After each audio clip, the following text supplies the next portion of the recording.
जंगल के बीचों बीच एक बड़ा सा पेड़ था।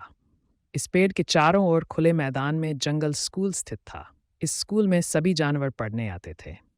यहाँ की प्रधानाध्यापिका थी श्रीमती उल्लू दीदी। उल्लू दीदी बहुत समझदार और ज्ञानी थी, लेकिन उनकी एक खासियत थी, वे सिर्फ रात में ही पढ़ाती थीं। इस वजह से सारे जानवरों को रात में स्कूल आना पड़ता था। पहले दिन स्कूल का पहला घंटा बजते ही सारे जानवर स्कूल की ओर दौड़ पड़े। सबसे पहले पहुंचा छोटा खरगोश पन्नी। पन्नी बहुत तेज दौड़ता था और हमेशा सबसे पहले पहुंचता था। उसके पीछे पीछे हाथी गणेश, कछुआ काशी, बंदर मंकी और शेर शेरू भी पहुंच गए। जैसे ही सब बैठ गए, उल्लू दीदी ने अपनी पढ़ाई शुरू की। लेकिन तभी गिलहरी चंचल ने अपनी शरारतें शुरू कर दी।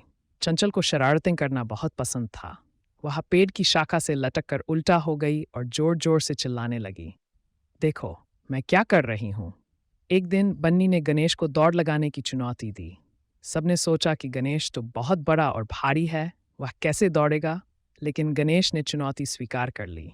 जब दौड़ शुरू हुई तो बन्नी तेज दौड़ा, लेकिन गणेश ने अपनी चालाकी से धीरे धीरे दौड़ते हुए सभी को हंसाते हुए आखिर में दौड़ जीत ली।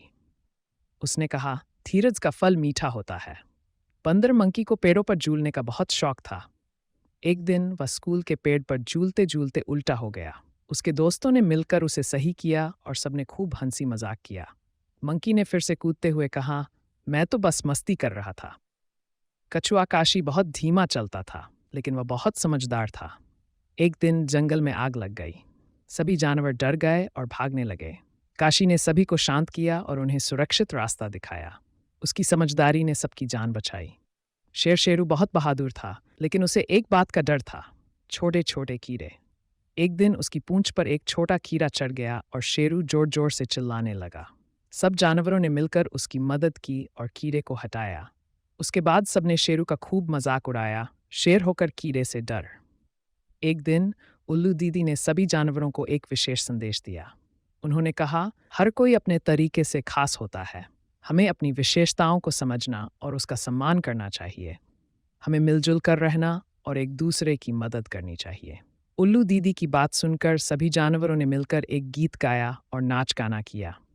इस दिन से सभी जानवर और भी अच्छे दोस्त बन गए और उन्होंने एक दूसरे की मदद करने का वादा किया।